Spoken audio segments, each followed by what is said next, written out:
देखो मेरे प्यारे आका सल्लल्लाहु अलैहि वसल्लम के प्यारे दीवानों, आज हमसे कहा जाता है कि नहीं यार उम्मत को जोड़ने की बात करो। अरे ईमान, हुजूर की मोहब्बत, हुजूर की ताजीम, ये वो इत्तेहाद के मरकज हैं कि जब से उम्मत ने इसको छोड़ा है बर्बादी के कगार पर आ गई है। और आप सिर्फ अल्लाह रसूल के जिक्र के अलावा आप ये सोचते हो कि नहीं आमाल बस बख्शने वाले हैं, आमाल अच्छे होने चाहिए। अब ईमान ही नहीं रहेगा, जमीन ही नहीं रहेगी तो आमाल का शजर लगाएगा कहां? ये जमीन ईमान की होती है जिस पर आमाल का शजर लगाया जाता है। और जब आमाल का शजर लगाया जाता है तो अल्लाह रब्बुल इज्जत दुनिया और आखिरत में उसके फल भी अता फरमाता है। लेकिन वो ईमान की जमीन तो ला, पहले तेरे पास ईमान की जमीन ही नहीं है, पहले ईमान की जमीन पैदा कर, फिर उसके बाद आमाल का दरख्त लगा, आमाल का पौधा लगा। मेरे प्यारे आका सल्लल्लाहु अलैहि वसल्लम के प्यारे दीवानों, सूरे वद्दुहा, और ये जो नाजरीन हैं, जो सामईन हैं और जो हाजरीन हैं, सबके लिए आप जाएं किसी भी देवबंदी मस्जिद में चले जाएं, आपके यहाँ पर भी है, चले जाएं बाजू में, नाम नहीं लेता, स्टेशन के पास चले जाएं, नाम नहीं लेता, वहां पर चले जाएं, और आपकी सुन्नी मस्जिद बिलाली वहां पर चले जाएं, तीनों तर्जुमे, तीनों कुरान तर्जुमे वाले उठा के लाए। यहाँ पर आपको अशरफ अली थानवी का मिलेगा, वहां पर सर सैयद अहमद खान, डिप्टी नजीर अहमद खान, फतेह मोहम्मद जालंधरी, वहां पर वो मिल जाएगा। यहाँ पर हम सुन्नियों के इमाम का मिल जाएगा। तीनों उठा के लाए, सूरे वद्दुहा खोले, और सूरे वद्दुहा खोलने के बाद आयत पर आए जिसमें अल्लाह रब्बुल इज्जत इरशाद फरमाता है ववजदका दल्लन फहदा। अब अल्लाह रब्बुल इज्जत, हुआ क्या था कि अल्लाह के रसूल सल्लल्लाहु अलैहि वसल्लम, काफी वक्त हुआ था कि जिब्रील अमीन यानी वही का नुज़ूल कुछ दिनों के लिए मौकूफ हो गया था। तो काफिरों ने, मुशरिकों ने ये अफवाह उड़ा दी कि उनके साहब ने उनको छोड़ दिया है। तो अब जब ये आये करीमा, तो अल्लाह रब्बुल इज्जत ने अपने महबूब की शान बयान की, वद्दुहा वल्लैलि इज़ा सजा मा वद्दअका रब्बुका वमा क़ला। फिर आखिर में दरमियान में ये इरशाद फरमाया ववजदका दल्लन फहदा।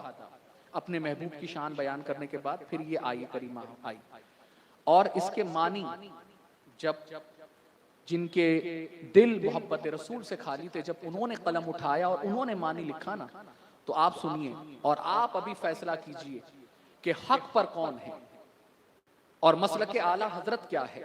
मेरे प्यारे आका सल्लल्लाहु अलैहि वसल्लम के प्यारे दीवानों, अशरफ अली थानवी ये लिखते हैं कि और अल्लाह ने आपको शरीयत से बेखबर पाया। बोलो माज़अल्लाह।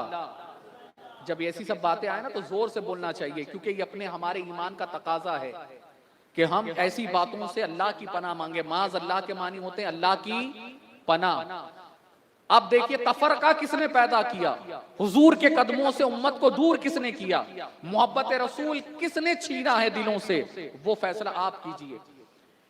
कि उन्होंने यहां तर्जुमा किया और अल्लाह ने आपको शरीयत से बेखबर पाया, सो आपको शरीयत का रास्ता बता दिया, शरीयत का रास्ता बतला दिया। आप जरा बताइए, नबी शरीयत से बेखबर होता है? माज़अल्लाह। नबी आए हैं तो उनको खुद को नहीं मालूम कि हाँ हम आए किस लिए हैं। माज़अल्लाह सुम्मा माज़अल्लाह, ऐसा है। वो हिदायत के लिए आए लेकिन उनको वो खुद भटक रहे हैं, फिर बाद में जब हिदायत मिली तो फिर वो हिदायत देने वाले बने, ऐसा है। और आप किसके बारे में लिख रहे हैं? जिस नबी का आप कलमा पढ़ते हैं आप उस नबी के बारे में लिख रहे हैं। तुमसे ज्यादा वफादार तो ईसाई हैं, हजरत ईसा, अपने ईसा अलैहिस्सलाम के मानने वाले, यहूदी हैं हजरत मूसा के मानने वाले, वो तुमसे ज्यादा वफादार है। कम से कम इतने हद दर्जे जाकर तो अपने नबी की तौहीन नहीं करते। कुछ बातों का उन्होंने इनकार किया, लेकिन यहां पर जब बात हजरत मूसा की आई, हजरत ईसा की आई, तो वहां पर आप उनके अकीदे पढ़ो तो आपको पता चले। मेरे प्यारे आका सल्लल्लाहु अलैहि वसल्लम के प्यारे दीवानों, तो ये अशरफ अली थानवी ने तर्जुमा किया। दूसरा डिप्टी नजीर अहमद खान, उन्होंने तर्जुमा किया, और तुमको देखा राहे हक की तलाश में भटके भटके फिर रहे थे। माज़अल्लाह। भाई मैंने आपसे पहले ही कहा जोर से बोले, और तुमको राहे हक की तलाश में देखा भटके भटके फिर रहे थे। आप नबी भटकने के लिए आता है माज़अल्लाह, और वो भी राहे हक में खुद भटके भटके फिर रहे थे कि मालूम ही नहीं राहे हक है कहां। माज़अल्लाह सुम्मा माज़अल्लाह। और फिर तुमको दीन इस्लाम का सीधा रास्ता बता दिया। आप ऐसे तर्जुमे करेंगे। और फिर महमूदुल हसन देवबंदी ये करते, पाया तुझको भटकता फिरा, फिर अपनी तरफ की राह सुझाई। और ये ना ये कोई खुली हुई बात नहीं है। ऐसा नहीं है कि भाई अभी उन्होंने तहरीफ कर दी होगी, इतना सब कुछ बयान हुआ, इतने सालों से आ रहा है तो कुछ चेंजेस नहीं। आज भी आपको चैलेंज करता हूं, अभी नहीं, अभी कल के दिन में कभी भी टाइम मिले ना, यहां से कुरान उठाना तर्जुमे का अशरफ अली थानवी का, वहां से उठाना जिनका मिल जाए उनका, और दोनों सामने रखना। जो बातें मैंने की ना, आपको डिक्टो वही आज भी तर्जुमा मिलेगा।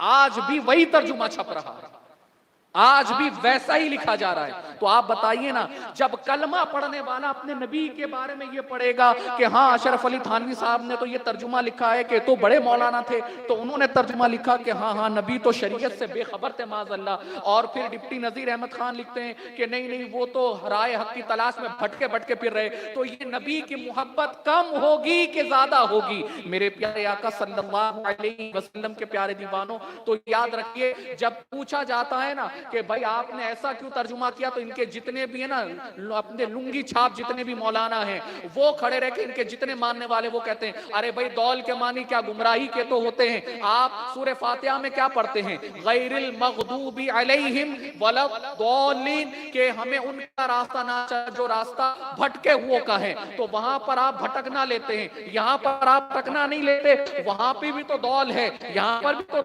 तो मेरे प्यारे आका सल्लल्लाहु अलैहि वसल्लम के प्यारे दीवानों, तो ये याद रखिएगा। तो ये समझने की बात है। अल्लाह रब्बुल इज्जत जब किसी से दीन लेता है ना तो अकले छीन लेता है। तो ये याद रखिएगा। और ये याद रखिए मेरे प्यारे आका सल्लल्लाहु अलैहि वसल्लम के प्यारे दीवानों, जब ईमान की जमीन ही नहीं होगी तो वो मोहब्बत का अमल का शजर लगेगा कहां? और जब लगेगा नहीं तो फूल और फल आएंगे कहां से? मेरे प्यारे आका सल्लल्लाहु अलैहि वसल्लम के प्यारे दीवानों, तो इन्होंने नबी का पासो लिहाज, नबी का एहतराम, नबी की शान को मलूज़े खातिर रखा ही नहीं। जैसे मैं आपको एक मिसाल देना चाहूंगा, मेरे प्यारे आका सल्लल्लाहु अलैहि वसल्लम के प्यारे दीवानों, इन्होंने यहाँ पर क्या बात कही कि वहां पर भी दौल के माने गुमराही के, यहाँ पर भी दौल के माने गुमराही के, वहां पर आप गुमराही ले रहे हो और यहाँ पर कहते हो नहीं नहीं देखो इन्होंने गुमराह लिख दिया, तो फिर यहाँ पर भी तो सही फैसला करो। मेरे प्यारे आका सल्लल्लाहु अलैहि वसल्लम के प्यारे दीवानों, तो हम ये कहेंगे मेरे भाई, ये तर्जुमे करना तुम्हारे बाप दादा का काम नहीं है। ये तर्जुमे करना जिनके रसूल, जिनके दिल में मोहब्बत रसूल होती है, ये उन्हीं का काम हुआ करता है। और ये याद रखिए, एक मिसाल के जरिए समझाना चाहूंगा। जैसे आप अपने बच्चे के साथ खड़े हैं, आप अपने बच्चे के साथ खड़े हैं, अब मैं आया और मैंने आपके बच्चे से पूछा, आपका बच्चा भी मुझको पहचानता है, आप भी पहचानते हैं, लेकिन मैंने मोहब्बत से पूछ लिया, बेटे ये साथ में कौन खड़े हैं, कौन खड़े हैं? बेटा अगर बाप के हवाले से ये कहे ये मेरी माँ का शौहर है, क्या कहे? ये मेरी माँ का शौहर है, तो आप जरा बताइए उसने बात सही कही कि गलत कही? अरे भाई बोलो जी, सही कही ना, गलत तो नहीं बोला। जाहिर सी बात है उसकी माँ का ही शौहर है।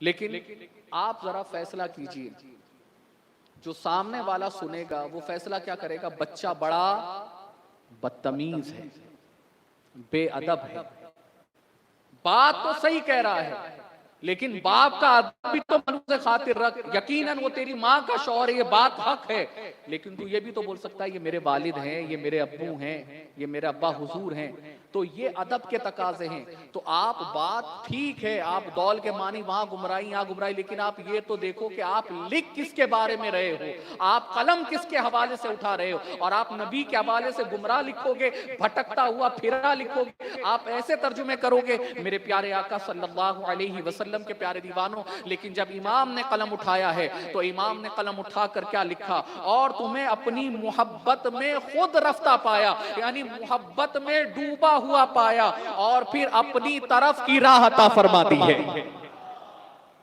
तो ये आला हजरत का तर्जुमा है, ये इमाम इश्क मोहब्बत का तर्जुमा।